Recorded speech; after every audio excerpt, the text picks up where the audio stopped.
today we're just going to talk about our journey throughout the years with Jediah and just how encouraging it has been. But we're also going to share some not so great things as well, things that we've been challenged with and we've really struggled with. But through it all, God has been good. And we just hope our story encourages others to trust God in whatever season they're in, whatever they're dealing with. So, yeah, let's get started.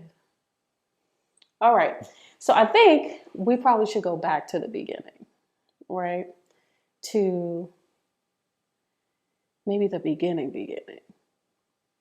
Like, I actually want you to start because you shared something and then I shared something after the fact that kind of helps bring some of this in context. So tell us about before we were married, before we were even dating, I think, right? Yeah. Yep. Yeah. So before, we were even a thought. I'm not sure how this even came about, but it's just I noticed oftentimes that. Well, let me just say first, I worked with kids for a while, for a few years, like daycares and such. Aftercares. Yeah, aftercare. And one thing I noticed was I was always drawn to kids with special needs for some reason, and they were drawn to me. Like, how would they show that? Like I've had kids that they would be their first day there, and I didn't know who this kid was, and they would just come up to me and as if they knew me, and then they wanted to be around me. I had this one kid who was on the spectrum, and she would always come up to me and say, I love you. I'm just like, oh, okay, I love you too. And I just had no idea what that was about. And this was like multiple occasions with different kids. They would just always seem to be drawn to me. And I had this thought. It was just a random thought. I don't know where it came from, but it was like, well, maybe one day my kid might be like that, and not to get too negative, but it kind of scared me a little bit because I had no idea how that was going to turn out, and then just not being in the know is kind of scary. So yeah, I just had those thoughts always, and it stuck with me forever. Like until we had kids, it just stuck with me. Like that thought of this one day this is gonna be your child. You know what I mean? Yeah. Or it could be your child. Yeah. And then when that time came, and he was born, the thoughts were there. I still didn't know if This was like when he was born, or when we started to be concerned. This was when he was born. When you were pregnant, like those thoughts came up again. It's like, okay, then she's pregnant. This was actually the second pregnancy. It came up on the first pregnancy even, and it was just like, okay, is this the one? Is this him? Is this her? Gotcha. So he was born. Thoughts still there. Like, how is he going to turn out? And then it all unfolds. Yeah. But actually, what's funny is we, like, just the other day we were at church, dropped off Jediah at childcare. Right. And a kid who we never met, right, don't know, comes up to, I would say us, but it was you. Yeah. And we don't know him. We don't know his story. We don't want to say anything. But it did appear that maybe he had more needs. Mm-hmm. And came straight up to you and gave you the biggest hug. Even the teacher was like, wait, no. We're just like, it's okay. Yeah, and then he climbed on me like the same exact way Jediah climbs. And even when we walked away, I was like, he just reminded me of Jediah. Right. Like, he just climbed up on me and then stuck his feet up and tried to climb on me. Same Jediah did the exact same thing. It was so sweet. Yeah. And he was trying to get me to clap, and I was clapping with him. It was a very special moment. Yeah. But before we move on, I do want to say, kids know when you're safe. So also just a safe person. I guess so. Yeah. People are drawn to your calmness. Yeah. So, but anyway, so that's your before. And this wasn't shared until the aftermath, right? Right. But, and then I shared something with you because during my pregnancy, I kept thinking about autism. And I'm like, why am I thinking about autism? And I think I dismissed it because I have a very close friend whose brothers, you know, like she shares all the time that, they were diagnosed with autism. But, and we talked about it often. So I'm just thinking, these are just, it's in my space, right? I'm not thinking anything of it. And so, but I keep thinking about it. I keep thinking about it. I'm like, why am I thinking about this? Okay. And I didn't give it too much thought because, like you, it was just a little scary. Like, I don't want to talk about it. Right. Like, I'm nervous about what that would be like, right? And so it's just funny to see what you were dealing with before we were a thing and all the way up until, birth and everything. And then what I was experiencing through the pregnancy, and we just never talked about it. Because for me, it wasn't something I was struggling with and needed to confide in. Like, it was like thoughts, and I just didn't know what was happening. And the easiest thing to do was just ignore it. So, but now here we are. We get this beautiful baby boy. Oh, he was so beautiful. He still is. Yeah. And he was extremely colicky in the beginning. I mean, I think you had it worse because there were days where you were there with him all day. Yeah. And he is crying and crying and crying and crying. Yeah, that was a very stressful time, to be honest. But, we got through it. We just had to figure out ways to calm him down. It was so many weird ways, too. I remember the vacuum cleaner was a thing. And I didn't know that was a thing until after I had done it. Like, I think I just had to vacuum up something. And I just noticed he got quiet. And I'm like, wait, this works? Like, he gets quiet in the vacuum. And then later on, I found out that people use vacuums for, like, white noise and stuff. Mm-hmm. Because before that, we were trying to use white noise, and that wasn't really working. But the vacuum was like, he would be just complete silence. I'm like, wow. And then I think at some point, the neighbors downstairs were getting upset. Yes. Because of the constant vacuum. So we had to figure out another way. And then we figured out music was a good thing. Even playing the guitar or playing songs, telling Alexa to play some songs. I think Will Reagan was one of his favorite. Will Reagan's album. Travis Green. Yeah. No, but that whole album. Yeah. I forgot the name of it. Tell all my friends. Yeah. Tell all my friends. Thank you so much, Will Reagan. Right. Travis Green. Respond was a song, but then I can't remember the other. Respond was definitely one of Travis Green's, but and then for a quick second, I don't remember the name of the song, what it's called, but it goes thunder. Right. I think that's Imagine Dragons. I might be wrong. Dun, dun, dun, lightning and And we had to bounce him around. Yes. Listen, there was so much we had to do just to keep him calm. I remember even when he was first born in the hospital, they were trying to take the newborn photos, and he was so fussy.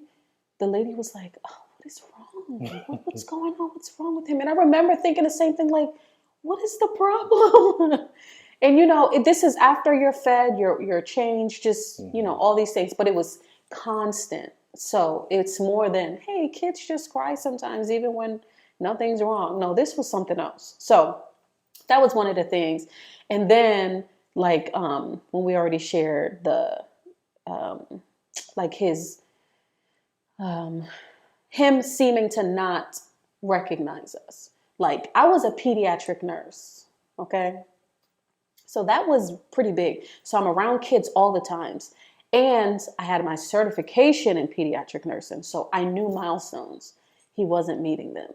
And I'm just like, okay, I don't know what's happening, but something's happening. So I was getting a bit nervous because I don't know what's going on. I don't know what we're dealing with here. And the talking, he did do some babbling, but he was supposed to have some sort of language, at least by the time he was like 9 months or so. Right. Mama, dada, like baba, none of that. He met all his motor milestones. I mean, he walked pretty early. Yeah. I mean, he was pulling up, tugging.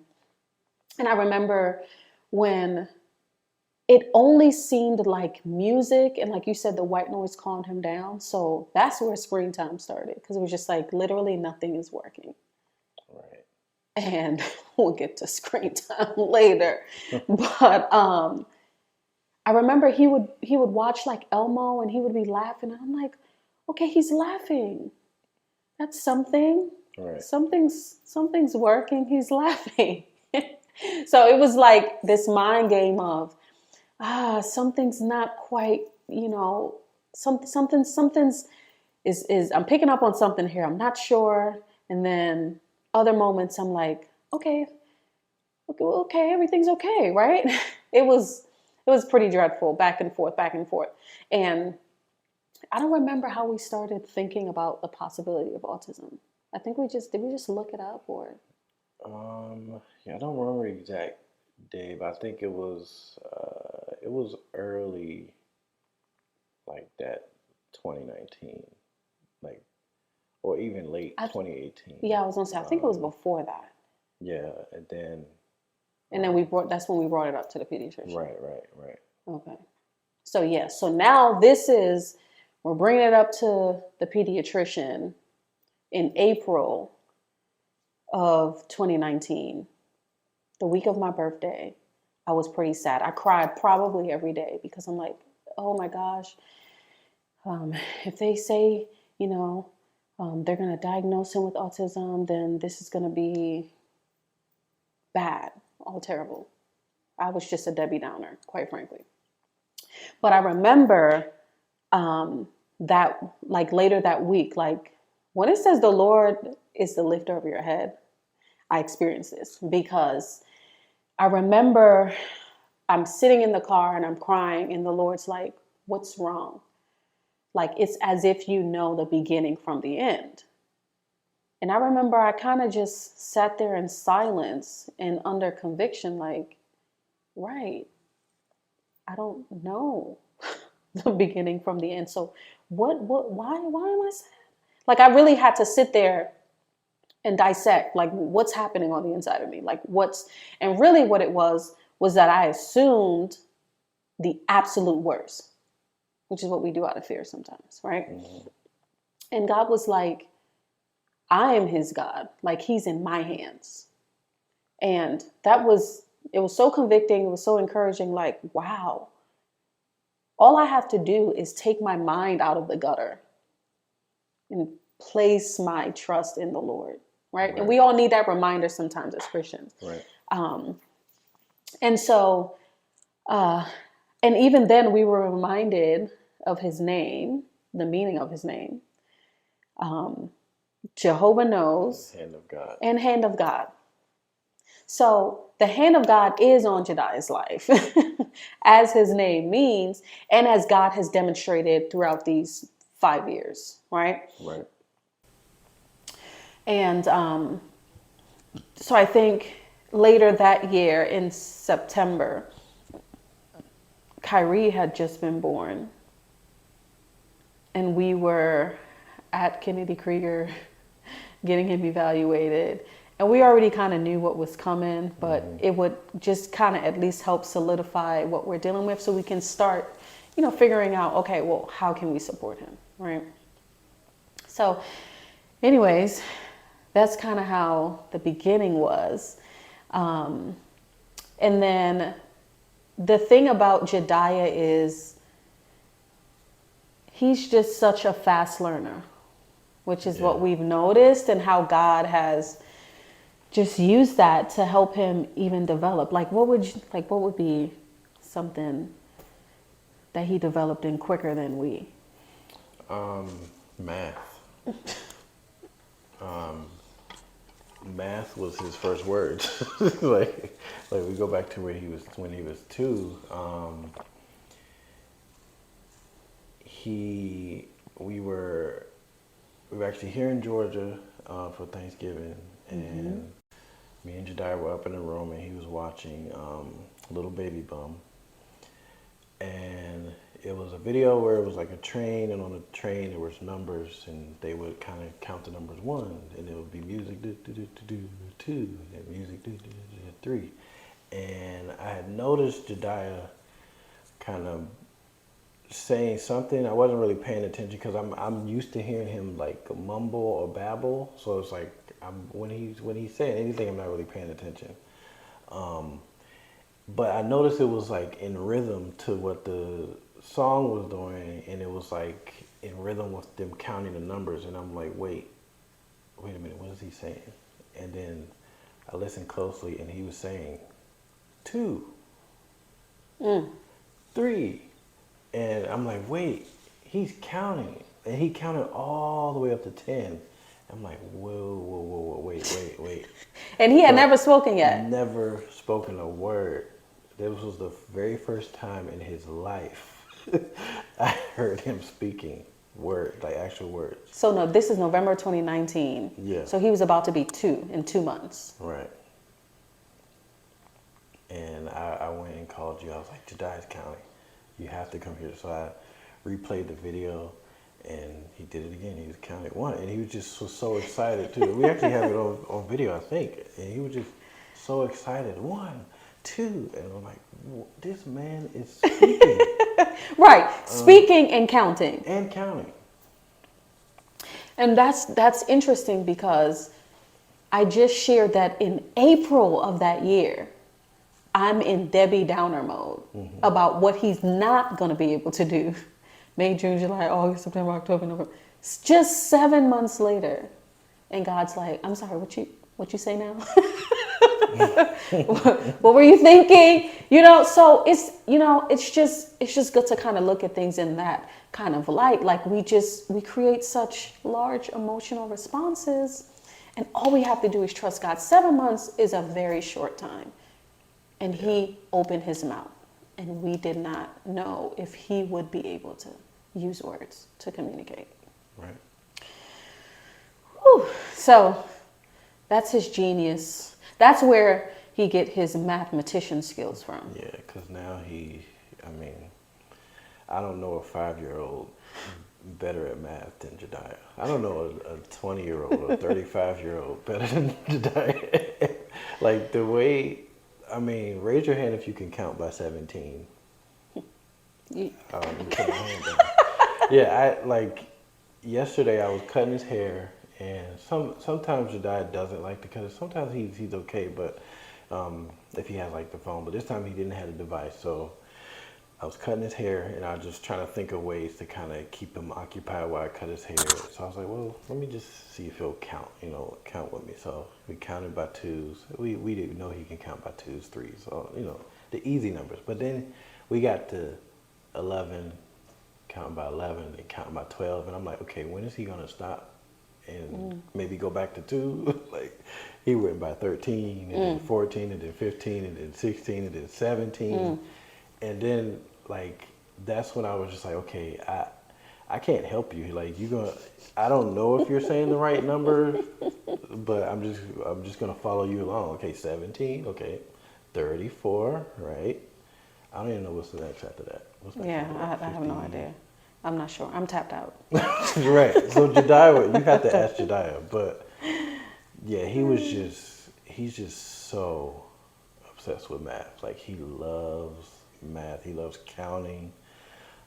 He loves adding. Like he just loves math, and he loves writing too. Yeah. And writing, the other day he typed out I think he was counting by 7 or something like, and he typed it out on his tablet. The spelling of the word, not the spelling of the number, not the actual number, but the spelling of the number. So ONETWO, like he counted all the way up to like the 800 something. And his tablet was just full of words. I'm like, what is he writing? And it was like all the numbers counted up by, it might have been by 7 or 8 or something like that, but it was like all the way up to like 800, 900. I'm like, bro, this guy is amazing. So it's not all, sad and, challenging all the time. There's lots of joys. Like him counting and stumping me as a grown adult is pretty funny. His reading, he loves reading. Yeah. Like one day I'm driving in the car, and if you're in Atlanta, you know the billboard I'm talking about. There's a billboard that you pass all the time. So we're driving in the car, and Jediah goes, Jesus! And I'm like, yes! Come on, somebody. I'm like, okay, he's encouraging on this good morning. But then as it started to come in my view, I'm like, oh, he was reading the billboard ahead. I'm like, this guy can read. And even when we're reading them stories at night, he's more interested in the illustrations more interested in the words than the illustrations. So he's just always ready to read. And he likes to hear you repeat him. He likes to hear you read. And so it's always, joyful for him and joyful for us. He's also like a really sweet kid. He's so sweet. He's so cuddly. It's a lot of times people are, questioning like, hey, does he do this with everybody? Does he just like really love me? Because he'll just hug you. He'll sit on your lap. He'll love you like your family. And his beautiful smile just makes me smile. Sometimes when he comes and he like demands eye contact, like he wants you to look at him, and I'll look at him and he'll just smile. It's the cutest thing ever. And I just melt, because what else do? You melt. That's what you do. So what are some of the great things about Jediah? And he just learns quickly. You tell him something once, you show him something once, that's it. Yeah, he'll remember it. Yeah. That's why he's having a lot of independence now with the food in the pantry. Yeah. He knows where everything is at. He sees it once, you do it once, you demonstrate it once, you say it once, it's over. Yeah, he has an impeccable memory. Yes. Like, if you want to hide something from him, we got to kind of use each other to kind of distract him. Like Halima you'll like go hide him somewhere while I go hide the tablet. And even then, sometimes he still finds it. But yeah, you got to be very strategic with Jediah. Hi guys. Hello. We're back again. I'm Halima. I'm David.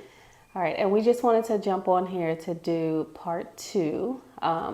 We talked a little bit about the beginning of the journey with Jediah and talked about how awesome he was. And so today we want to talk about some challenges that we've experienced, or maybe some that we're experiencing now, to just kind of give you insight of, what the day-to-day life could look like.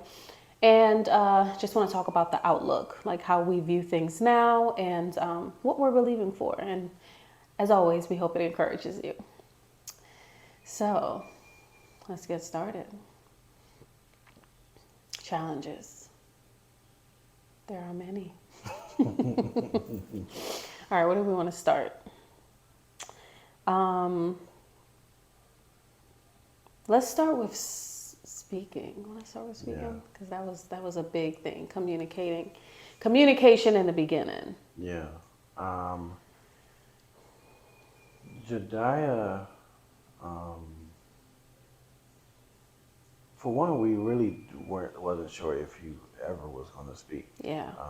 But thanks be to God, he, like we mentioned before, he started, with numbers, speaking with numbers, and then we kind of took that to making requests and asking for things, and we put him in a program that kind of helped him to be able to ask and make requests for like juice or more, things like that. So that's been very helpful. But I think the challenges are when he really doesn't know what to say or how to say something, he gets very frustrated. Yeah. And he'll repeat something over and over again, and it's like, well, is that what you really want, or you want something else? And you kind of go into a tantrum, and we'll say, well, what do you want? What do you want? And he just kind of names the first thing he can think of. Right. So it's like if you know. So if he's clearly upset about something else, Right. he's not, when you ask him what's wrong or what do you want, he's not going to say, oh, I'm upset because the tablet keeps freezing. Right. Or Kyrie keeps bothering me. Right. He'll say, He'll only request request or juice. Right. Yeah. He'll only request for what he's learned to request. Right. Right. So that's a big challenge. Though he communicates, communication is still a problem. Right. Yeah. What else? Well, I guess just kind of backing up on how the speaking even started.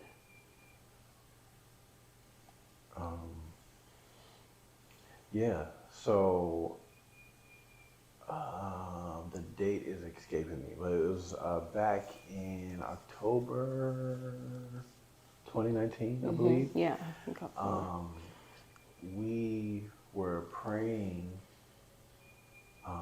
and I just saw this image of Jediah. It's kind of a scary image. It was, you can imagine like thread tying up, or staples. Staples, or like it was like string kind of tying up his mouth. Like what you see in like a scary like movie. in a horror movie or something. Yeah. Yeah. And I saw his mouth shut, just shut closed by threads. And I believe God was just showing me what the enemy was really trying to do to Jediah, and that was to take his voice away. And, you know, if the enemy is trying to take his voice away, then that means obviously then Jediah has a voice that God wants to use, because anything that God wants to use, the enemy wants to take that away and shut that down. So we prayed against that, and we prayed for Jediah's voice. Prayed for his mouth to be opened. Yeah. And it was only a few months, so a couple months after that, maybe. Yeah. That was October. And November of that same year was when he spoke his first words. little baby bum. Which was... So September he was diagnosed. October we prayed for his voice. So this was kind of actually... it's kind of a bit of a tight timeline, because September was when everything was going down. But October, I mean, you were in freedom, which is like how do you describe that? Like a time of just seeking the Lord for freedom in your life in any area. Yeah. And Jediah was one of the things that you were talking to the Lord about, right? Yeah. And then even just after the loss of our first child, and we're just like, hey, now we have to deal with something else that we're just, we weren't necessarily emotionally prepared for anything else. It just had to be right. I guess. But so that's happening in October. That's when you came home and you were talking to me about how the Lord was healing your heart, and because you said resentment. Yeah, right? it was resentment. It was mainly because the loss of our first child and dealing with that, and then like you said, like Jediah came, and it was like this big challenge, that we're facing now, and it was just like, God, why did you do this? Like you had control over all of this, so why did you do this? You know what I mean? So I had a little bit of resentment towards God, and I had to get through that. So that, and freedom. Shout out to I-5 City, classic I-5 City. which you call it union now, but I lost my train of thought. You were saying resentment, so you kind of Yeah, worked through that. I developed a resentment towards God, and I had to work through that, and that time helped with that. But in that, I was shown some other things about Jediah and what was going on with him, and it was, letting go of that resentment and actually forgiving God actually helped for me to see clearly of what really was Yes, going on yes. in the spirit. And so we prayed. And we prayed Yeah. hard for Jediah. That's actually a good point, though. So you had resentment, you let go of resentment, gave forgiveness. Now all of a sudden you can see, Right. Right. and then you get breakthrough, Right. right? Exactly. Yeah. Well, I just think that's it's a good teaching point right there. Because sometimes all we have to do is Yeah. let go, take our pain to the Lord, let Him heal, let go, and all of a sudden we can see clearly now what He needs us to see. Because I mean, we can preach, but we already know what forgiveness, unforgiveness can Right. do, and resentment and all those things. But that was good. So yes, the timeline: September, October, and then November, when you're minding your business, Jediah's watching Little Baby Bum. And that moment was so crazy because it's like we had just prayed for this. Yeah, and first of all, we didn't know he would even be speaking, and then we didn't expect that much of a turnaround. Right. Because at that time he didn't start. Did he start AB? No, No. he didn't No. start ABA because he was just. I think he started right after that, maybe. Mm-hmm. Wow. So that was just God. That was no therapy. Right. Praise God. So, I mean, and ABA helped him to develop in language. I mean, they started teaching him sign language, and Yeah. we don't do ABA now, but that was kind of a pivotal point in just his beginning in communication. So we're still now believing for more communication for him to build upon the foundation that he has now. Right. But I remember that breakthrough like it was yesterday, and it was November, so it was like, the season of Thanksgiving is typically, so that was great. Yeah. I guess I'll talk about like the sibling interaction piece. So it's a lot to say, but the gist of it is we're always thinking of how Kyrie is processing what's happening with Jediah. Mm-hmm. And what he's understanding. Because like sometimes he'll ask Jediah to do things or, request to play with him really. And then he'll say, Mommy, Jediah's not listening, and get frustrated. But it's like, well, that's not quite what's happening. He, one, doesn't understand that you want to play with him, or two, he doesn't want to play with you. Three, he's really, really involved in what he's doing now, which is likely the tablet, right? But he gets frustrated and he doesn't know how to process that. Mm-hmm. So that's something I'm already thinking. I'm not really sure at what age he'll be able to understand that, but that's something we'll have to tackle when we get there. Also, when he does play with Jediah, because they do have moments when they play, it's enjoyable for both. But sometimes he wants to play with Jediah. Jediah doesn't want to play, so Kyrie gets frustrated. Or same scenario, and Jediah gets really upset. Like, I don't want to act like we're on a football field. I don't want to tackle. Right. I don't want to do any of this. So a lot of times it results in frustration on both parts, but we do have some great times where they're, playing with each other. Also with that, everyone who is, connected to anybody in the family who's been diagnosed with autism, they have their own journey in how they deal with it internally. And so Right. Kyrie will have his own journey when he grows up, when maybe he has his own life, his own friends, and,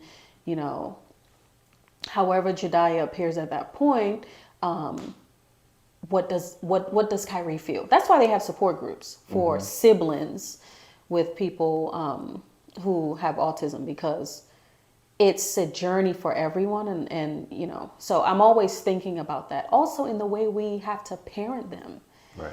like you need a lot of patience with kids, but you need a lot of patience with a child that has more needs. Right.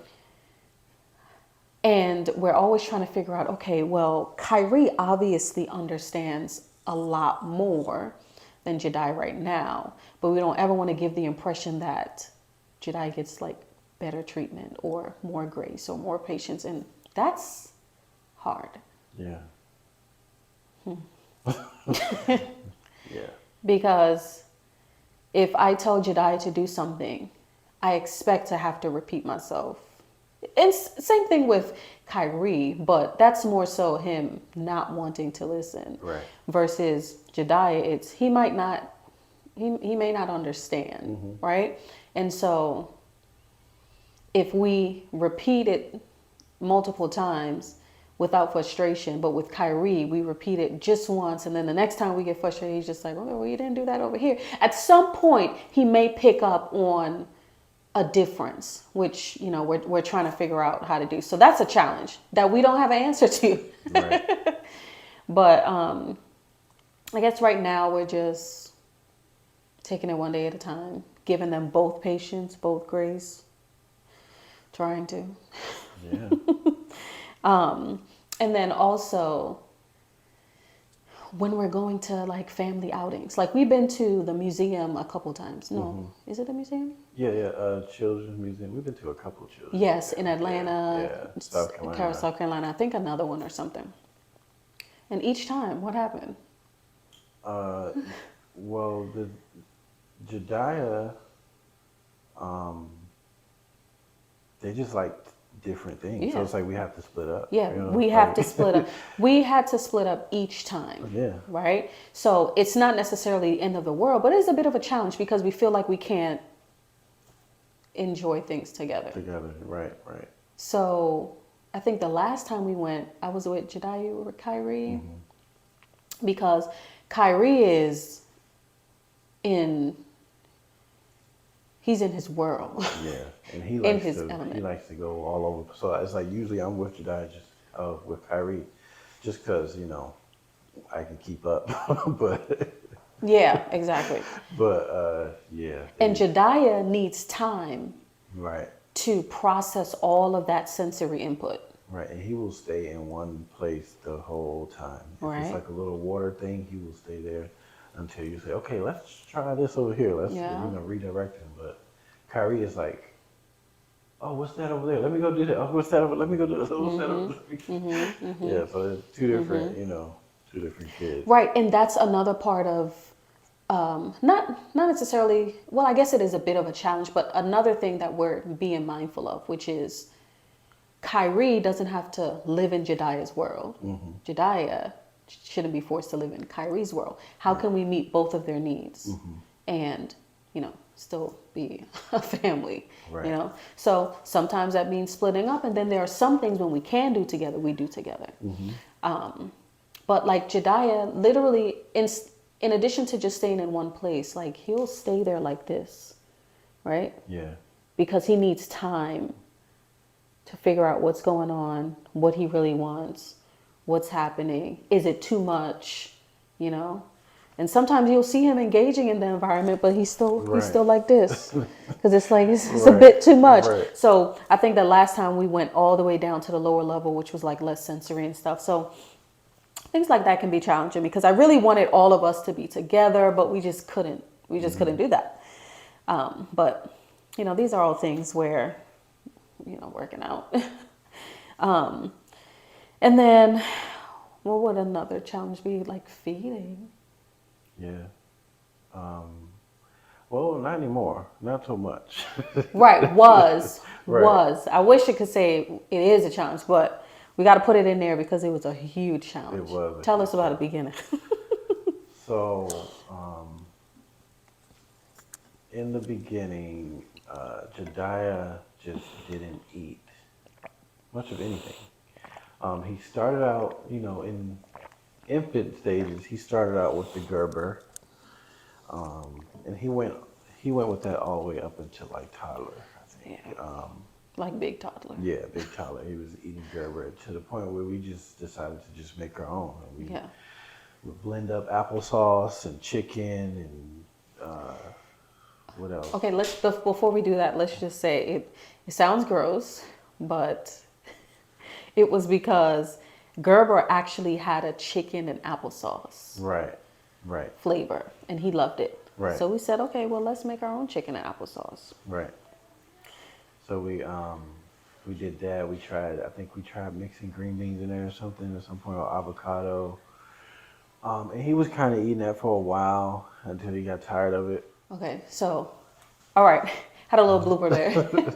So you were saying we would try to mix green beans and all Right. this. So we mixed in green beans and chicken and applesauce into like a puree, and he ate that for a little while till he got tired of it, and then we decided to try ravioli and Chef Boyardee, and he ate that for a while, for a long time. But then the allergies, Yeah, his allergies started to catch up because he has a lot yeah. of allergies. Some of them dropped off because remember, milk and wheat were on there. Right. Milk, right, wheat, eggs, soy, peanuts, kiwi, soy, sesame. Right. Right. It's a whole poem now. But like. No, I actually have an acronym I of know. how I remember the allergies. Right. So he ate that for a while until we, noticed it was not doing well for his body.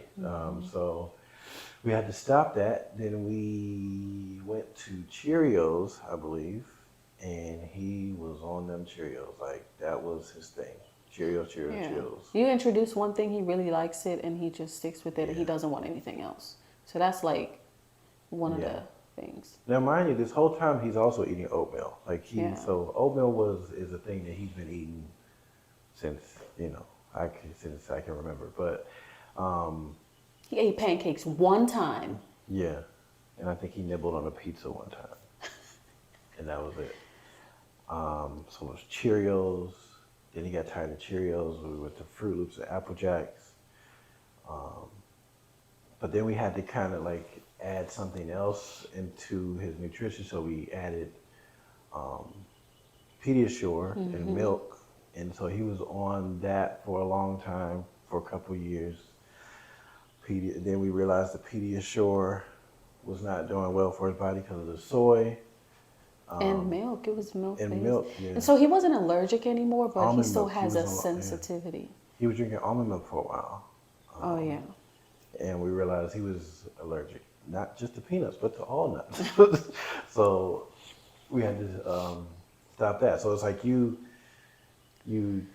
attach the food that he won't eat to the food that he can't eat, which means And it's just like, what can he eat? What can he eat? There's nothing left. So Yeah. that was a huge, huge, huge challenge. But also because he wouldn't try anything. Right. Like, we couldn't get him to try something like rice that doesn't have allergens or Right. chicken. Well, Right. he was eating chicken, but, But fast forward, I'm going to condense this feeding piece, but we put him on a wait list for a program in Maryland, January 2020. Things didn't fall through the way we needed them to because the insurance was being a butthead, and they would not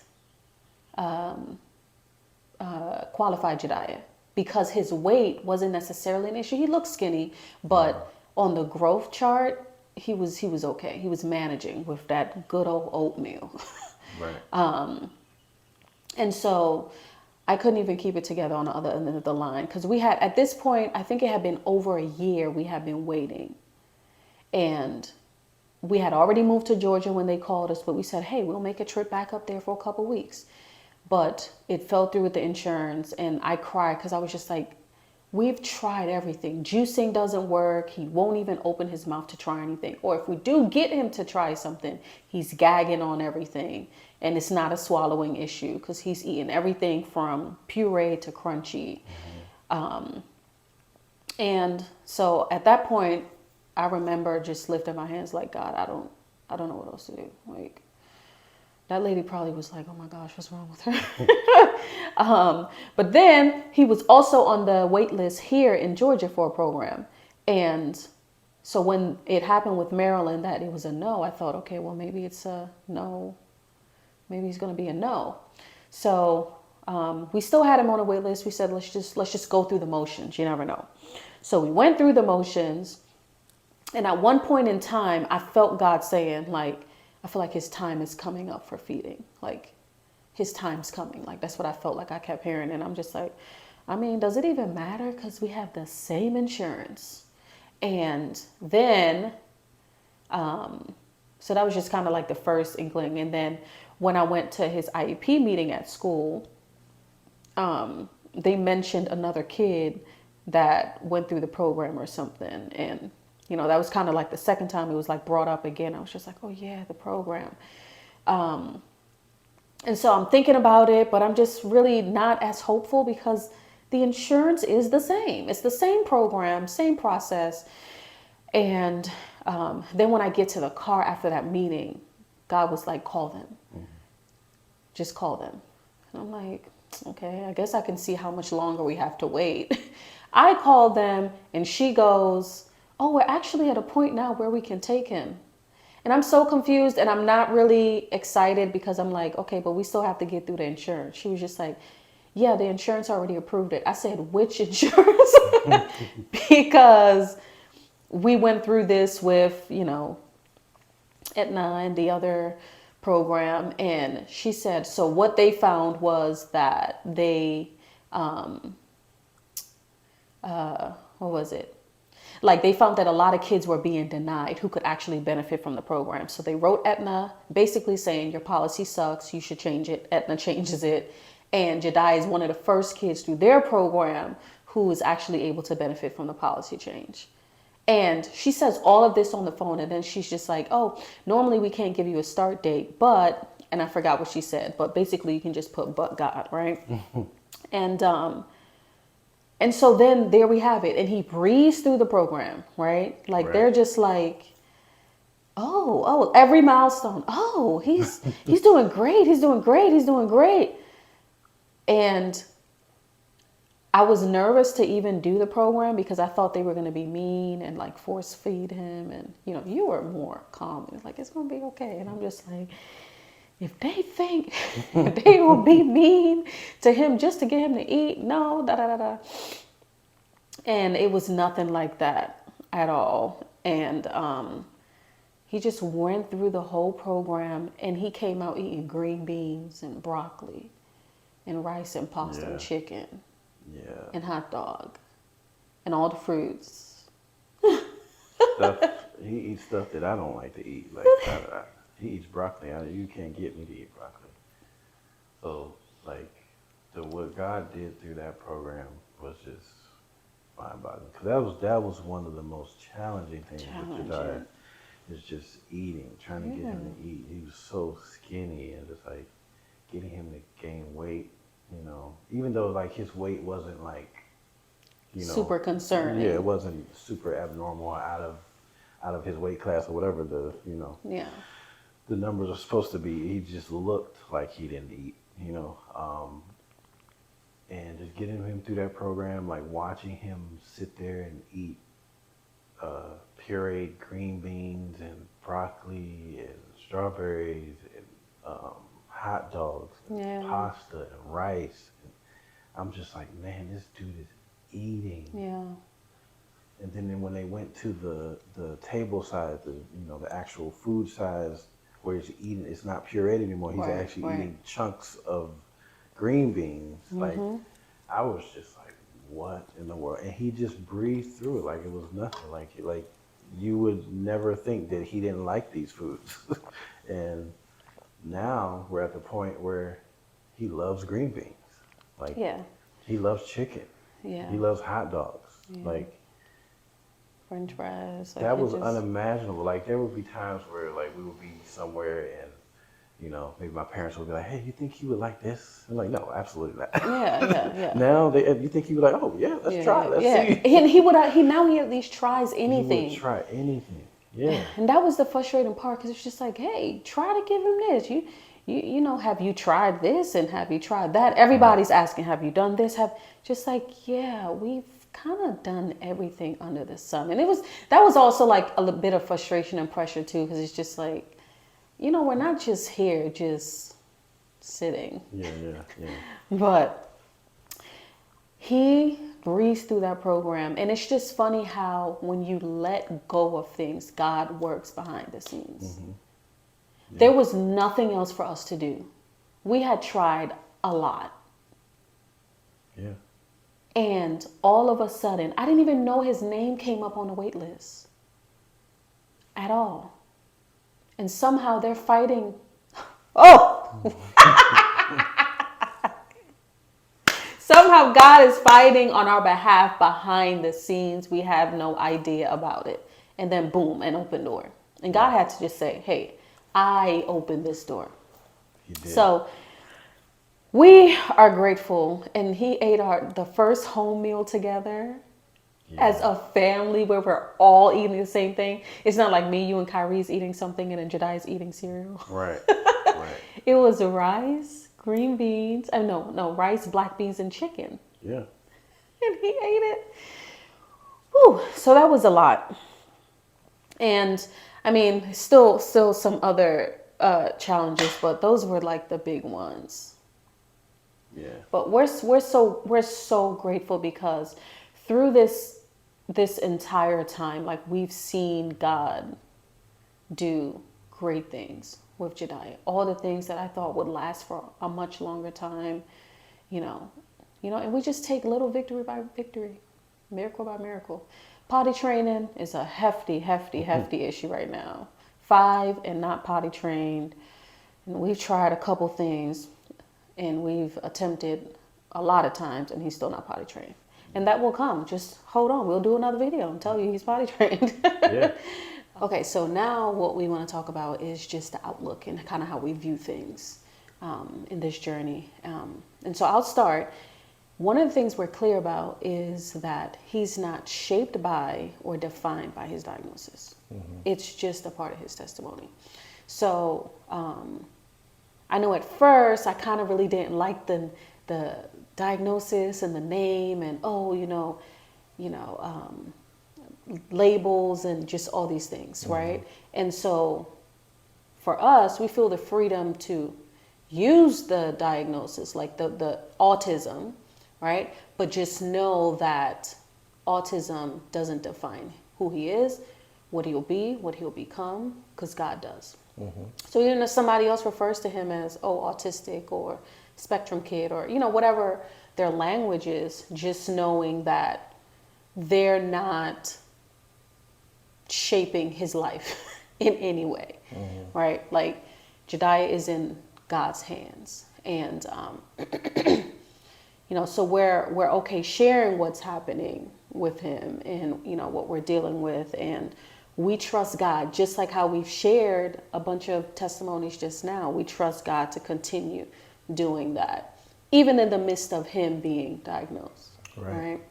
Like, and I know in the very, very beginning, because I was really nervous about this. We both were, right? And I just kind of wanted to be like, not, or I guess a bit protective, or I won't even say protective, because I wasn't necessarily protecting him.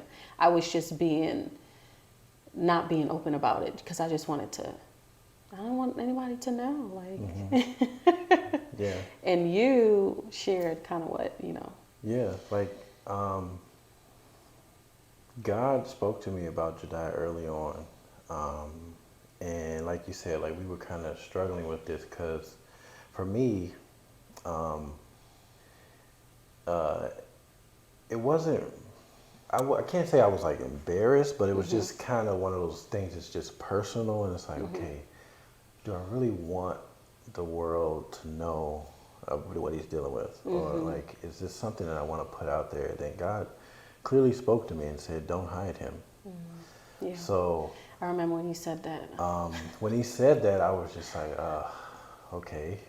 And then immediately I just felt like I should just tell the world now. So I made a post about it. And that was right after he had spoke his first Yeah. words. So I kind of used that as a moment to kind of give testimony about what God is doing in his life. And,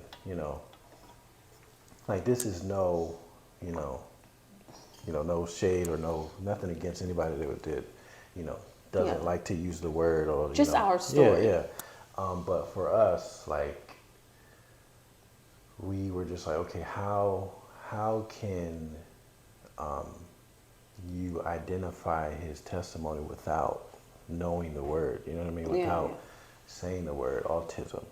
So that is one of the reasons why we're okay with using it, because it helps to see what God is doing. Like, gives a clear starting point, a clear basis of what's right. So we when people see him, they'll know, okay, yeah, he's on a spectrum, but he's doing these things that you wouldn't expect a kid on a spectrum to do, or God is working these miracles in his life, and you can identify them as miracles. Because imagine if we hid this from the world and we say, okay, Jediah's eating now, it's like, oh, okay. What's the big deal? The kid is eating, yay, or he's speaking, or he's doing all these amazing things, and it's like the world doesn't get to really see what God is doing. Yeah. You know what I mean? So that's one of the reasons why we do that, and we're just being obedient, to God. God said, "Don't hide him," so we're not going to hide him. Yeah. That doesn't mean all his personal business is going to be out there, but like as much as we can, we're going to share the amazing things that God does in his life. Yeah. And like ultimately, we're viewing this in light of who God is, like who God is to us, who God is going to be to Jediah, who God is to Jediah, and we're believing for breakthrough. Right. So even in the therapies we choose, the routes and treatments and all of that, like it's God first. Like it's God who's doing the work, and the avenue we take, it depends on how we're led, right? Because like I think I already mentioned initially, we did ABA. Right now, we're just not feeling ABA, especially after we moved to Georgia. I don't know, something changed. Right. Couldn't even find a location that had decent reviews. Didn't have any peace about it. Are we like fully against ABA and telling people, no, probably not. But for us right now, that's not a way that we're feeling led to go, right? And even with, we just talked about the feeding program. I didn't want to do that either, because it's, they have a little bit of ABA in there, right? But God used that very same thing that I was going to cancel out to bring us to the point that we are now. Yeah. So it just shows that you really just have to go by, or us, we are choosing to go by how we're led, and we're choosing to trust God, and it could be conventional, it could be unconventional. But ultimately, we just trust that the hand of God is on Jediah's life. Yeah. Glory to his name. Meaning. Yeah. I'm just, it's just, I don't know, his name, the meaning of his name always just brings me back to a centered, peaceful place. It's like Jehovah knows, God knows, and the hand of God is on his life. So that's kind of just like our perspective and outlook on it. Now, when it comes to like how we're managing like the day to day, and how are things going, I can share. But so honestly, there are still times where I'm not necessarily down in the gutter, but still having some desires there, like kind of like how the Bible talks about like hope deferred. Like it's still some things that I'm desiring and hoping for that hasn't happened. Don't know when or how they're gonna happen. But like, I still desire more connection with Jediah, more communication. Like when he comes home from school and I'm like, you know, squatting and I'm like, hi, Jediah. And he walks right past me. It's like, hi, buddy. Right? Like, there's that desire for that, the response of, hi, mommy, big hug. I missed you. Guess what I did at school today, right? So that's just not where he is now. Doesn't mean he's not going to get there. We believe for the fullness of the fullness, right? Whether or not we experience it on this side of eternity. But sometimes that can be a bit of a a little snag in my heart. And so I just kind of move past those moments, and we just trust God for what we get. Like I remember for a long time, because Jediah was almost 2 when Kyrie was just born. So I remember for a long time I felt like I was waiting, and our very first pregnancy, I was just waiting for somebody to call me mommy. Mm-hmm. Kyrie does that now, right? So it melts my heart. But even for Jediah, he said mommy before on a few occasions. But does he specifically address me and refer to me as mommy and does he know what I mean? Right? No. But, those are just things that I desire that hasn't happened yet. Something that I love to hear, and I don't think he has the full understanding, which is okay. But I tell him I love you, and he says it back. He says it back. Yeah. He says, I love you. And it's just beautiful to hear, even though he probably has not much understanding of what love is and what I even mean by that.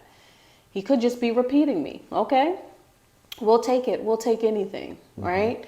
And then just believe God for more. But that's kind of it for me. And then just praying for daily grace. Daily grace and daily faith is the two things that I would say, because it takes grace to deal with his tantrums and his screaming, and just the fact that you're desiring so much and you're not really seeing and experiencing it. And so it just takes a lot of faith and grace to continue walking this every day. But there are a lot of great moments that just kind of keeps hope alive. A lot of other moments that tries to steal the joy, but it's just it's a journey. Yeah, I can definitely second that. For all my life, I thought I was someone who had a lot of grace to give and a lot of patience, and Jediah challenged that. He the tantrums, the outburst, those that really challenged the grace in me. And the patience. But, like you said, like I still, believe God, and that patience is still there. Even though it's challenged, it's just a little bit harder, but it's not impossible, Jediah, like you said, like he knows how to, push those buttons, and dealing with that on a daily basis is a challenge, but we are choosing, and this is really what you have to do. You just have to choose grace. You have to choose patience rather than choose anger and frustration, and lashing out at him, because it just makes it worse. We've had those moments where it was just like, all right, stop crying, stop screaming, no, stop, and it just builds the moment, and it's like none of that really helps. So it's like you really have to just diffuse the situation, and you're the adult in the room, so it's like you're the one that can really, diffuse the situation. And honestly, sometimes you just can't. You just have to wait it out. Yeah. And you have to be that calming center. Right, Like you got to 'cause- find it. Yeah, yeah, we got to use that Holy Spirit. We got to use, you know, the tools that we have that God has given us. And he's given us that for that reason as parents. That's with any child, really. Yeah, It's not even just with the child on the spectrum, because Kyrie pushes those same buttons in his own way. So it's like we have to just go to God, man. Always go to God and just rely on just that grace, the fruits of the Spirit that he's given us, you know, and utilize that. Yeah. Would you say you grew? Absolutely. Yeah. Absolutely. But you were naturally like patient. Yeah. But that's what I'm saying. Like it's like I've always been that type of person. But it's like when these boys came, it was like, are you really that guy? Are you really him? You know? But me, on the other hand, I went from like 0, and I got to start from like the bottom. Started from the bottom. Kind of. Yeah. These kids showed me I'm not him. You know, it's like that's Yes, you are. You just have, you know, there's always room for growth. Yeah. But yeah, I definitely grew in patience, love, like all the things. I'm still growing in it, but it's just kind of a testament to the fact that God will use everything to benefit you in some way. Like, this is hard. We didn't ask for it. I mean, most days we just don't want to deal with it sometimes. But it helps us, like, just grow in the fruit of the Spirit. Yeah. Like, you know, it helps us grow in love, which is very important to God. So it's important to us. But yeah. So we just hope that people are encouraged, like in whatever space they find themselves in, especially if, you know, you join the family of special needs. It can be a lot, but God shows himself strong. I have a little joke where it's just like, you should never mess with a mom, because moms deal with a lot. But when you want to mess with a special needs mom, you just want to be hurt. Like, do you know? Hello. Yeah. I mean, dads too. That was just me, you know, speaking from a mom perspective. But, anyways, I think that's it. Yeah. Thank you guys so much. Share this, like it. You know, you'll probably be hearing some more from us at some point. Thank you for listening. Thank you for watching. Bye. Bye.